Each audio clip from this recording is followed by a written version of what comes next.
Many of the carnivorous plants that I'll talk about today are native to the southeast United States. So the first sort of topic is what is a carnivorous plant? And carnivorous plants are plants that feed themselves, and essentially they eat bugs, and they have different trap systems that have developed over time to lure bugs into them and trap the bugs, and then the bugs are digested.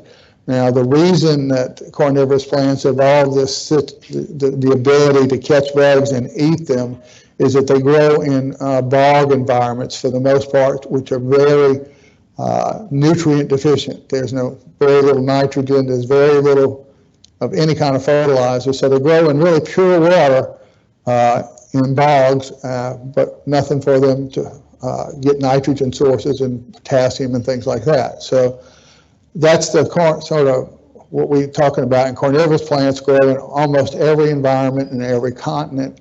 We're going to concentrate on 4 groups today. And those groups are going to be the American pitcher plant, the Venus Flytrap, the Sundews, and the, what's the 4th one? Sundews, and then the Nepenthes. Thank you, Charlie.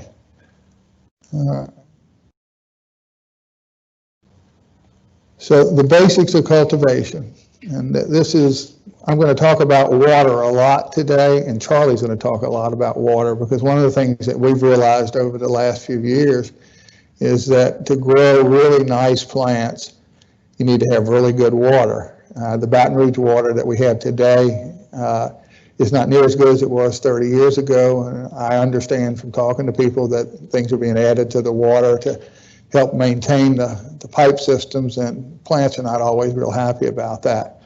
So we use rainwater for almost everything that we raise out at our joint growing facilities. The reason for these big tanks, the picture, is that I want to emphasize how important we think water is. The soil is not as important. I'll talk about the soil in a minute, but these are 2 big storage tanks that we have in our growing area, and we can hold, we collect rainwater off our greenhouses, and we hold about 8,000 gallons of water. And unless we have a really severe drought, which we hadn't had one long enough yet, we can pretty much water everything with rainwater out there, and we even mist with rainwater.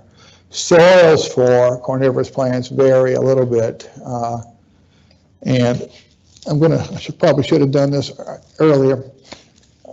This book right here is going to have a lot of the information that I have that I'll talk about today in much more detail. It's kind of the Bible of carnivorous plants. It's called The Savage Garden. You can get it on Amazon or most big book vendors. Anyway, the reason I bring it up is it describes several different soils for different types of carnivorous plants. For Venus flytraps, it recommends basically sand and peat moss. And you can use a combination of sand and peat moss for most of the carnivorous plants, except for the tropical ones, the Nepenthes, which we'll talk about later. And those plants tend to have a little bit more, usually you'll have some coconut fiber or some cypress mulch or something like that mixed in with the sand and the peat moss. I have now gotten away from using peat moss to the extent I can, because I don't like what it does to the peat bogs where they come from, and we use sand, bark, and pine bark and cypress mulch, and a little bit of sphagnum moss that we're now starting to grow ourselves. So you're going to grow these things in the soils, and depending on the composition of the soils, they break down, and you will have to change the soils occasionally, between once every 2 years and once every 5 years. And a lot of that's just a function of when the plants start to not look well. All right, places to grow the plants. This is a picture of one of our ponds where Charlie and I grow our plants. And essentially what it is just a bunch of 4x4 posts with a pond liner draped between them. And in this particular pond, we keep the water about 3 inches high. These are all plants growing in either 4-inch or 6-inch pots. The plants in the foreground are Venus Flytraps. We never let them go dry because if they dry out, most bog plants will die within a few days. So again, water is a critical thing. The tray method, okay. This is how I started before I had ponds, and you can see in the picture right there, it's basically a nursery tray. And I've lined it with plastic, and we have a bunch of plants laying in it. I'm going to show you what a tray looks like. Yes, we'll have to go to the next slide so they can see the photo. All they see Okay, all right. We'll get it right. Okay, so that's how I started several years ago with nursery trays and just plastic and putting rainwater in them. And that's what they look like when they're full of plants. This is something very inexpensive that anybody can do right here. And it's just a piece of visqueen with a nursery tray. You push it down, you fill it up with water, and then you put your pots of your carnivorous plants in this. Another type of tray that you can use is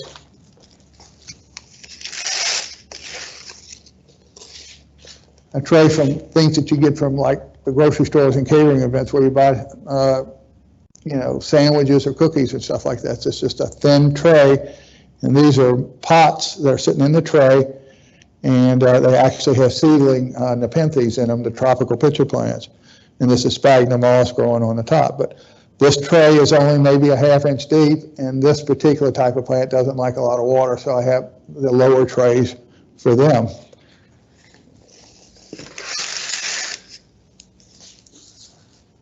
Okay. The next topic this is again just a picture of out of the nursery before I had all the ponds, and you can see it was getting a little bit out of control with how many different little trays I have to fill. So if you're only growing 20 or 30 plants, you can have 2 or 3 trays like the ones I just showed you, and you're fine. If you start to get to the point where you're going to grow a lot of them, it's better to get these big ponds because you only have to fill up one thing at a time as opposed to walking around 200 different little trays and filling them up with water every day. Pottery and containers. The reason we have pottery there is you don't use pottery for carnivorous plants because what happens with pottery is over time salts build up in the clay of the pot, and the salts are bad for carnivorous plants. So you want to use plastic containers. You don't want to use concrete containers. Really, basically, plastic is the only thing that you want to use. That's why plastic liners for the ponds are good and plastic pots for the plants are good. I will tell you that if they're going to be in places where there's a lot of light, you may want to go with lighter colored pots because one of the problems is that black pots will get hot if they're not shaded, and I have that problem sometimes. Of course, if any of you grow a lot of things, white pots don't last as long. It's the only problem, they break down. But generally, you want to do plastic pots and no pottery. The plants will live for a few years in pottery, but over time, they're going to build up salts and they'll start to look bad. Light. Almost all of the American carnivorous plants like to have a lot of light, as much light as you can give them with a couple of caveats. When you're growing them in these small trays like we just talked about, if you have them in full day sun, the water's going to evaporate too fast and it's going to get too hot. In nature, the carnivorous plants are growing in the ground, and the ground temperature is always a lot cooler. But when I first started growing them in the trays and even in the ponds, I didn't realize that my water temperatures were getting up to 90 or 100 degrees, and that's not good for the plant. So if you're going to grow in small trays, what you want to do is have the plants and the trays of water on the east side of the house so that by the time the hot part of the sun comes in during the summertime, the water won't get heated up. The Nepenthes that we'll talk about in a little more detail, they actually need a little bit more shade, and we grow them typically under about 40 or 50% shade year round. Artificial light is another thing that a lot of people are using to grow carnivorous plants these days, because a lot of people are growing plants inside. And I grow a lot of seedlings and some plants under artificial light. And what I use is just the LED shop lights that you can buy, at Lowe's or Home Depot, or go online, and they provide excellent light sources. And you generally want to have the light source about between 12 and 18 inches above the growing lead tops of the plants. And you basically take the trays, the water trays that I talked about, and you put them on stands underneath the LED lights and put them on a timer. And then really all you have to do is make sure that the trays don't go out of water and that the plants don't get too big. So growing most of the carnivorous plants just in a window is difficult unless you have a window that gets sun most at least a half a day, because most carnivorous plants will need about a half a day of sun. Dormancy. Now, a lot of people that grow plants always fear dormancy, because what it looks like the plants are going to die, and they're going to sleep. They're not dying. So the non-tropical carnivorous plants, like the American pitcher plant and the Sundews and the Venus Flytraps, actually have to have a dormancy for the most part. I have friends that grow. The American pitcher plants in Thailand, and they actually have to do what we do with tulip bulbs here, and take the plants and put them in a refrigerator for 6 weeks so that they will have a dormancy, and then they put them back out. And if they don't have dormancy, the plants will eventually decline and just get smaller and smaller year after year. So what happens is when the days start to get shorter and we have cool weather, the plants start to basically turn brown and disappear almost. And a lot of people think that plants are dying, but they're not. They're just going to sleep for the winter. And in our climate here, the American pitcher plants, the native sundews, and the Venus flytraps will all come back. If you're much further north, you may have to protect them, but in the southeast, you really don't have those problems. Feeding and fertilizing. Here's another biggie. Don't fertilize the plants unless you are really careful about it. You might remember the first part of this talk, I said we have an issue with the carnivorous plants growing in real pure water and low nutrient environments. Well, if you put them in a high nutrient environment, it basically will burn most of them up. And so we have learned over the years that you can fertilize most carnivorous plants at very low rates with specific types of fertilizer. Probably the most commonly used fertilizer is one called Mese. And what it is, it's basically an orchid fertilizer that has had kelp extract added to it. The kelp extract powder gives it a lot of micronutrients. Now, this fertilizer was originally developed for orchid growers, and the carnivorous plant people adopted it, but we use it at about a quarter of the strength that recommended for orchids. You can do that.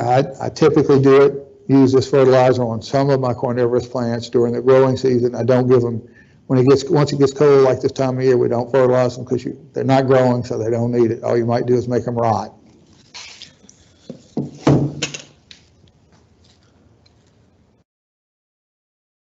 Okay, where to grow carnivorous plants? Either grow them indoors or outdoors or in a greenhouse. For the most part, they're easiest to grow outdoors. Even the tropical Nepenthes during the summertime like to grow in shade houses.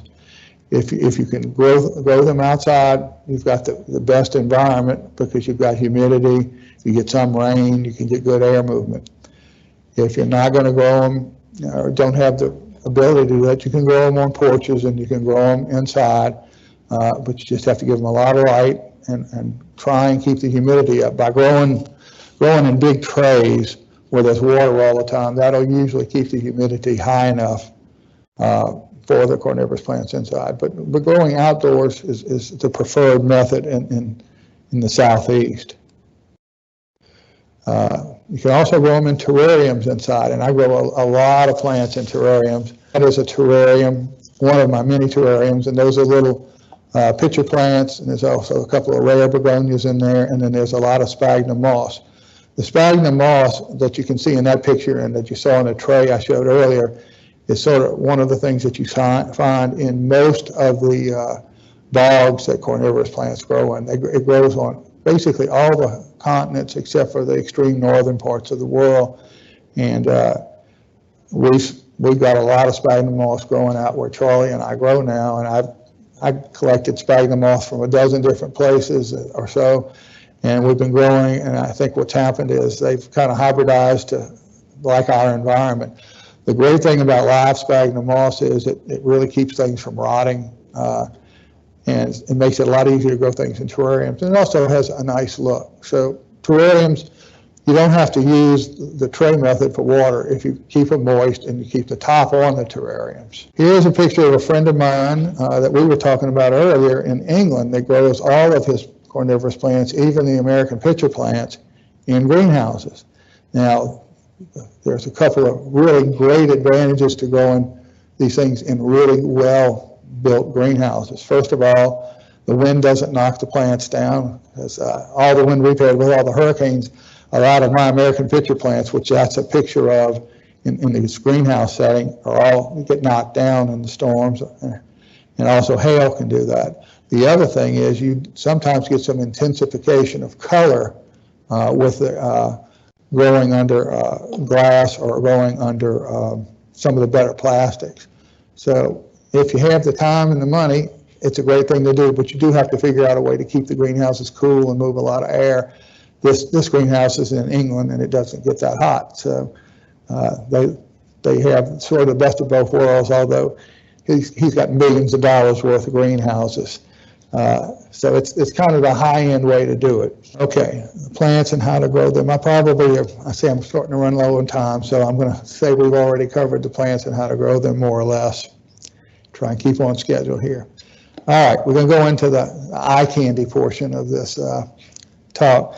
Venus flytraps, native to North Carolina and South Carolina. It's the only place in the world they're native to. There's only one basically genus. And all of the plants that you see these days are basically just breeding and variations on the same plant. Now, over the years, we've developed a lot of variation. The picture you see right now is a cultivar called Paradisia, and it has nice red flowers. The Venus flytraps, of course, catch the food when the bugs go in the trap, and it just closes. So it's the only mechanical trap that is available for carnivorous plants. Most of the other ones are traps where bugs fall into things. So the Venus flytrap actually has a mechanism where the specialized leaves close when the bugs go in there to look for nectar. The American pitcher plant, one of my favorites. I'm going to show you a few pictures of American pitcher plants. This is a flava, and they come from, this one comes from near Orange Beach in Alabama. The traps on these plants, basically there's a rim that you can see at the top of the plant, and it creates a nectar. The bugs go down there to eat the nectar. It has a somewhat narcotic-like chemical in it. It makes the bugs drunk, and then they fall in, and then they're eaten. Let me show you a few more pictures of my favorite Sarracenias. These are some different types of Sarracenias. The one that's by itself is a plant that's from northern Georgia, but I've been able to get it to grow here. The ones to the left are just a lot of the, different Sarracenias in ponds out at our grow facility. Next plant is a Nepenthes. These are the only tropical carnivorous plant that I'm talking about today. They grow in mainly Asia, and they grow from high altitudes to sea level. And so there are a lot of plants that grow on high levels up in the mountains that really will not take the heat. And then they have some that grow right at the shoreline in very tropical areas that won't take any cold. The ones that take a lot of need to be warm are called ampullarias. And I have some that I'm going to have to go move tonight because it's going down to 40 degrees. This is just one of my favorites. It's got what's called a candy stripe peristem on the top, and you can see the peristems striped. This next one is a veitchii, and this is just kind of to give you a picture of an overall plant. I've been growing this one about 3 years. I started it from a very small seedling, and you can see all the pictures. They can get quite large. Here's a couple of more pictures, another candy striped one on the left, and then on the right is some ampullarias, which are the carnivorous plants, Nepenthes, that will not stand, they really don't like to go below 50 degrees, and so mine are already a little unhappy with me, and 40 degrees is too much. The last group that I'm going to cover here are the sundews. And sundews, there are native sundews, and then there are sundews from all over the world, tropical ones. The ones in the picture right here are some of the tropical ones. Same kind of growing conditions. I grow them, I typically grow them, particularly the tropical ones, on more sphagnum moss than anything else. And they do like a lot of light. This is a copy of a picture of a native sundew. And the way the sundews work is they have leaves with tiny, tiny little hairs on them with nectar on the ends of the hairs. And they catch bugs like gnats and stuff, very small bugs. They come to feed on the nectar. Well, it's just like glue. And when they get caught in the glue, the ends of this particular type of sundew roll up around the plant, and then the nectar also has enzymes in it that dissolve the bugs. So that's how they feed themselves. My name is Charlie Birdsong, and my favorite plant family is the Bromeliaceae. This family contains 58 genera, 4,139 species, and 16,396 registered cultivars and hybrids. And then there are a lot of unregistered hybrids. Everybody these days seems, if they've got 2 plants blooming, they want to cross them and grow them out and see what they can come up with. Really, everyone in the audience and just about everybody knows what bromeliads are from these 2 that are pictured here. The pineapple, Ananas camosus, and the Spanish moss, Tillandsia usneoides. There are really many, many more in addition to these 2. One of the genera is AgCenterias. This is Alcantaria John Stoddard. It's an example of how large some of these lovely plants can grow and how beautiful the leaves can get. And on this particular Alcantaria, when it comes into bloom, the bloom spike will go about 5 feet higher than this plant shows it is as it is right now. So they can get to be very large plants. This is something that Mark's gotten interested in, some of these Alcantarias, and he's decided he's going to grow some and take up most of our area in the greenhouse if we're not careful. These are Varechas that are growing in our greenhouses now here in Baton Rouge. We pot all of our bromeliads in a very loose mix. It doesn't really matter what you use in the mix.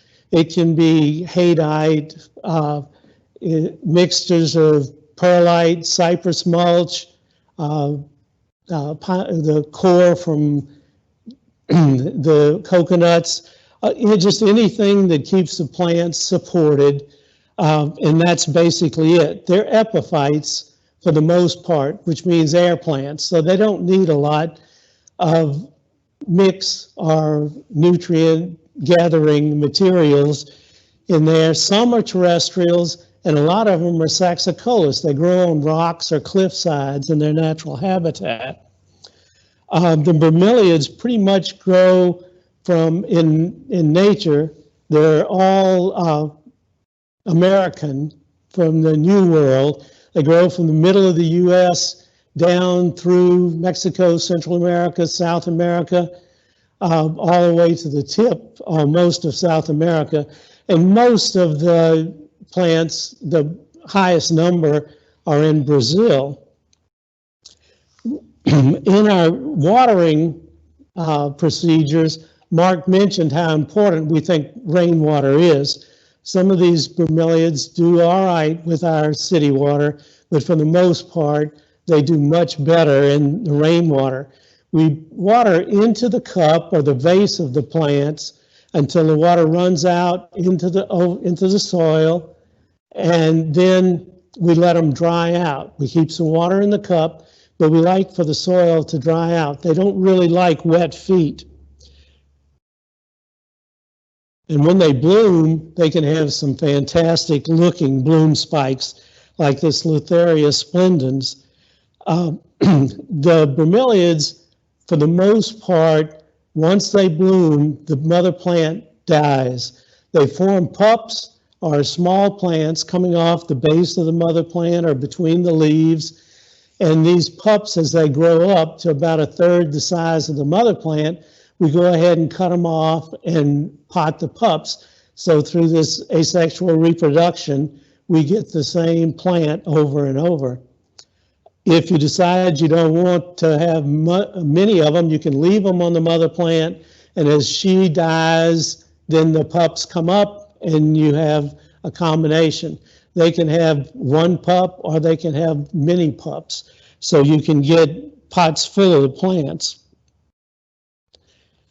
This is Guzmania sanguinii, and like many of the bromelia genera, when the Guzmanias bloom, and like many of them when they bloom, the center leaves will go ahead and color up as an attractant to pollinators, we suppose. The blooms themselves are down in the cup of the plant, but the leaves turn bright colors, and they're really very attractive then.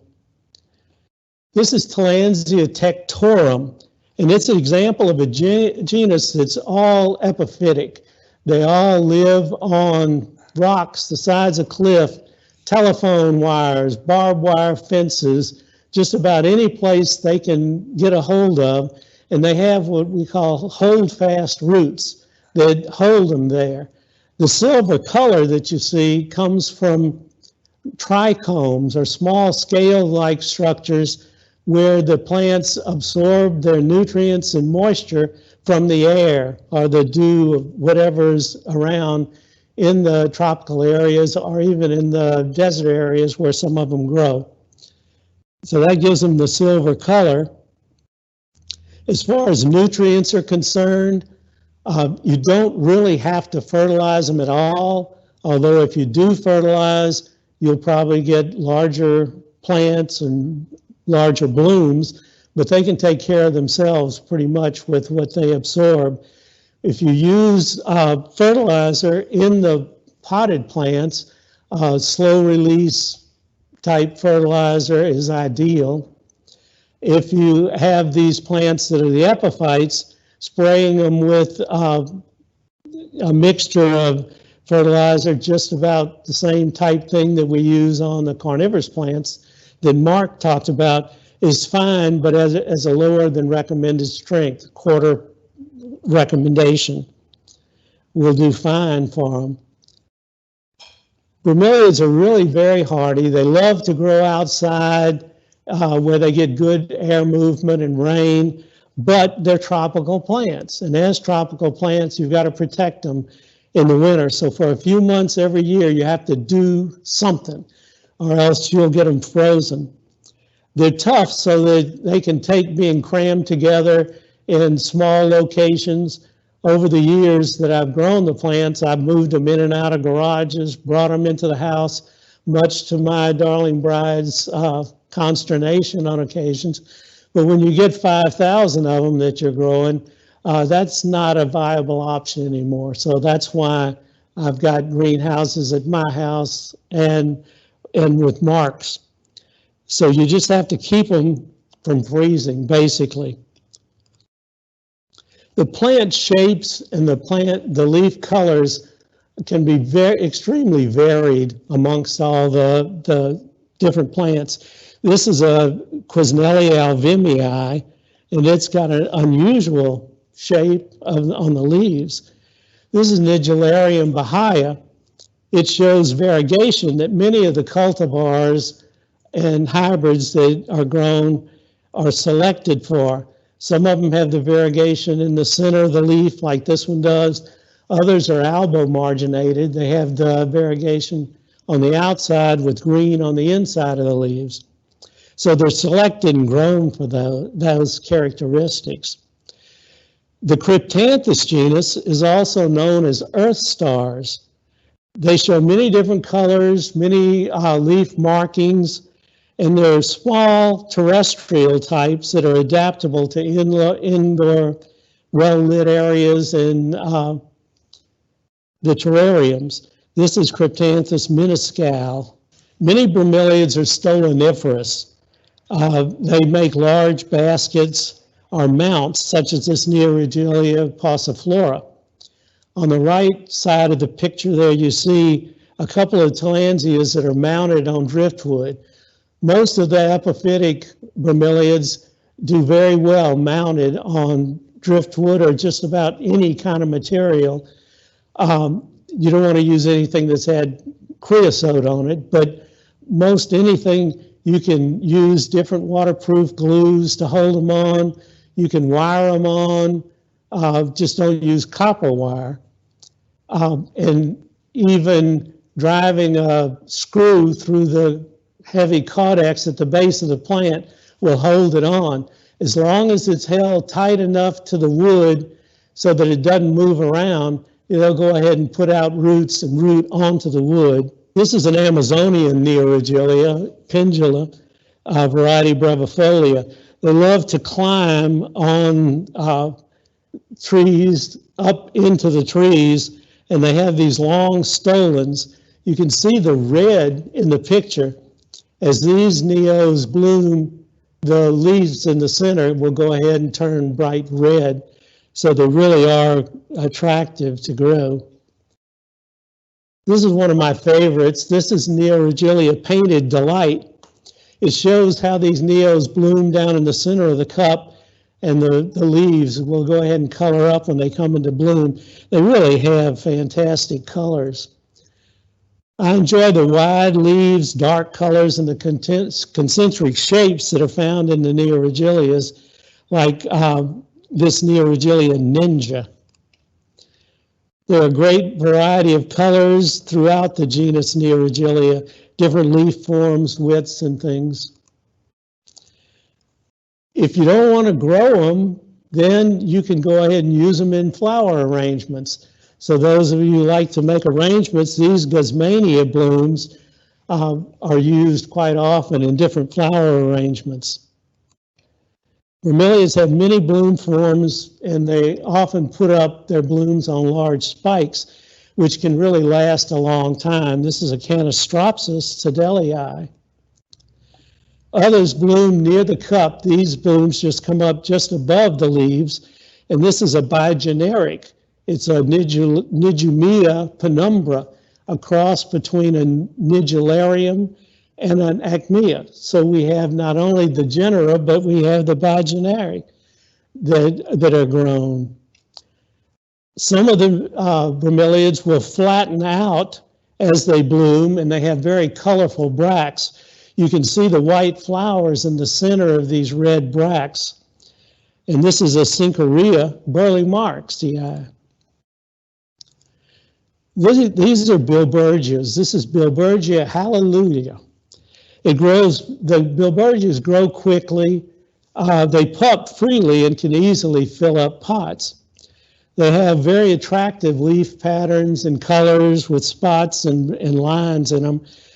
And they react greatly to the amount of light that the plants get. The more light, the more compact growth, and the more intense color that they might have. I've really mentioned only 13 of the 58 genera, so you know that there are a whole lot more of them that are available out there to put in your collections and to try to grow. And you can certainly go online and see a tremendous number of different types of bromeliads. Bromeliads, I think, are fantastic plants for our area. And if you're interested in we have a Bromeliad Society of Baton Rouge where we meet on the second Thursday of every month at the Baton Rouge Garden Center on Independent Boulevard. That's the second Thursday of the month at 7 p.m. And everyone's welcome to attend. We'll hopefully be able to start our meetings back up in January, and that's where we're going as long as COVID takes us to that location. Thank you very much. Haley? Do you guys ever have an open house where people can come and see your collections?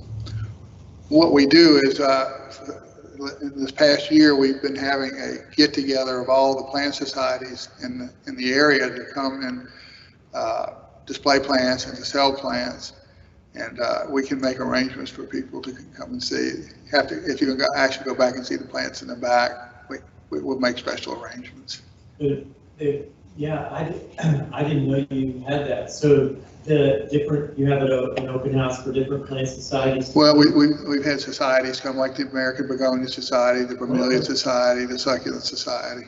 Yeah, if you let us know, we advertise it to our the friends, if you don't mind. Oh yeah, no, we're always trying to find Charlie and I are in just about every kind of plant club there is, and so we're always trying to get new members for the plant clubs. Okay, yeah, no, I would love to come out and see you. I have a question about the Venus Flytraps. What are the flowers on the plant? They come up in the spring, and before the traps actually start to get real active, and there's a survival reason for that. You don't want, they're usually pollinated by bees and things like that. It's just a green spike that comes up, and then it opens up to a little flower floret at the top, and they're pollinated mainly by bees, bumblebees and honeybees. And the traps are usually not functioning at that time because the plant wants to get pollinated. It doesn't want to eat right then. So if it had nectar coming in and the traps in the bottoms, it would get fed, but it wouldn't be able to produce any seed for the next generation. I see. So the actual trap itself is a specialized leaf. It's a specialized leaf, that's right. Okay. And the flowers are a specialized set of flowers that come up in the spring while the plant is still dormant below. Okay. What's the easiest way to propagate most of these plants? Well, some of them are pretty easy to grow from seed. Some of my American pitcher plants are coming up everywhere in pots now. I used to think they were hard to start from seed, but also divisions. You can divide almost all of them. The Venus Flytraps can also be done from leaf cuttings, but it's a slow process. Sundews can be done from leaf cuttings and divisions. The American pitcher plants need to be divided. They don't come from leaf cuttings, and then the Nepenthes come from stem cuttings. And then the bromeliads from the pups. From the pups on the bromeliads, yes. And from seed, if you want to do. Yeah, if you want to do your hybridizing, you can cross them, and they'll form seed pods, and then the seeds. There are several different subfamilies, and one of them forms the seeds that the Tillandsia type, or the plants. They form seeds that get caught in the wind and blow around, like Spanish moss is one that does that, gets caught in the bark of trees and then grows from there. And the others form berries, and the seeds form in the berry, and different birds and animals in the tropics will eat the berries and leave their seeds in different locations. That's interesting. Someone is asking anonymously, what is the best way for a home gardener to collect rainwater? Well, I started out by just getting a 30-gallon garbage can and putting it on the edge of my roof, so that every time it rained, the water from the roof kept the garbage can filled, and that's probably the easiest way. You can go to places like nurseries and Whole Foods even, and get what are called rain barrels and actually hook them up to like a gutter or something like that. But with as much rain as we get in Louisiana, for the most part, if you put like a garbage can under the drip line of your house, you keep a little screen on it, you'll have all the water you want, and it'll keep the mosquitoes out. I was just about to ask about keeping the mosquitoes out, but a screen. Okay. Dr. King, do you have any more questions? I do. What are the best bromeliads if you want to grow them in your backyard, say 8 months a year we talked about, what are the ones that you suggest for people to try out in their backyard? Well, I think a couple of them that would do very well. Some of the bilbergias will do well, and then the neoregilias will do well. A little bit of a protected spot somewhere. A lot of times you can go ahead and leave them in the pot and put them in a flower bed that doesn't get the hottest afternoon sun, and just bury them in the mulch. And then in the winter, you can lift the pot and move it. And they do quite well that way. Some of the igmias that have the tall blooms also do very well outside. We even have a friend that climbs up into trees every spring and screws bromeliads into his trees. And so he gets up there, and now he's got to go back and unscrew them all to bring them into the greenhouse. But they don't have any dirt or anything on them. He just takes basically a drill with a screw and drills in through the bottom of the bromeliad into the tree, and then they spend the summer up there. Where's the best place to get, well, either one, bromeliads or carnivorous plants? Locally. Well, locally, it would be difficult. Of course, we have several sales a year, and the Bromeliad Society, we have raffles at each meeting, and we do have plants available there. Generally speaking, there's no large nurseries in our area that carry the bromeliads. You can, if you're lucky enough to have a daughter that lives just outside of Orlando, you can go visit your grandchildren and run down to South Florida, and there's some nice nurseries there. Or if you have a daughter living in Australia, you can go over there. It's just a little bit more difficult to get the plants from there. But most of the plants that will come in sometimes at the big box stores, but you don't have much of a selection there. But going online and ordering from some of the reputable nurseries with a lot of history is something that you generally would have to do to get plants here locally. And for carnivorous plants, in the spring, a lot of the nurseries here in town will bring in the pitcher plants, not the American pitcher plants so much, but they'll bring in the Nepenthes that hang in baskets, and they'll also bring in a lot of Venus Flytraps. And they're getting better at taking care of them. The Venus Flytraps will come in with these domes over them. You can't leave them in the domes, but they don't dry out. The trick with buying carnivorous plants from the local nurseries in the spring is to get them before they've been there very long, because all the nurseries have to use city water. And so, you know, if they've been there a couple of months, they're probably not going to survive because they've already been damaged. But online, there are lots of places to do that. And then the Plant Society sales and the Plant Society meetings are a good place to get those kind of things too. Mr. John is wondering if you guys are planning on having a plant sale soon. He just missed it. And it'll be in the spring before we have another plant sale. We were planning on trying to have a society set of sales in the spring and the fall from now on, because what it does is it's really nice. You get the Bromeliad Society, the Begonia Society, the Succulent Society, the Orchid Society, the carnivorous plant people all together, and most people that like one type of plant likes another one. So we'll probably have a spring sale somewhere in April, and probably another fall sale in October. So usually about twice a year. You guys have Yeah. that. And we might do a midsummer sale too. We see how much time we have. But what, you may have already said this, so if I have plants, both carnivorous or bromeliads that are outside, and you bring them inside, so what's the lowest temperature that they can get before they get damaged? What temperature do you need to keep, let's say, in a cold shelter? Most of the plants, if you get them in before we have a freeze, it's the thing to do. I mean, there are, like everything, there's some variability. There's some Nepenthes that really don't like it below 50 degrees. But most of the bromeliads are not that cold sensitive. Right, there are a few of the Amazonian types that don't like it. If you want to keep them growing, you're going to have to be 50, 55 degrees. If you just want them to survive, staying above freezing will keep most of them. As long as it's for a short period of time, which for us is just usually a few hours, in the mornings, when it's that cold, they can live through that. But once it gets below freezing for any period of time, that's going to show a lot of damage or death. You guys have received a few thank yous from our viewers online, and we thank you here as well. Thank you.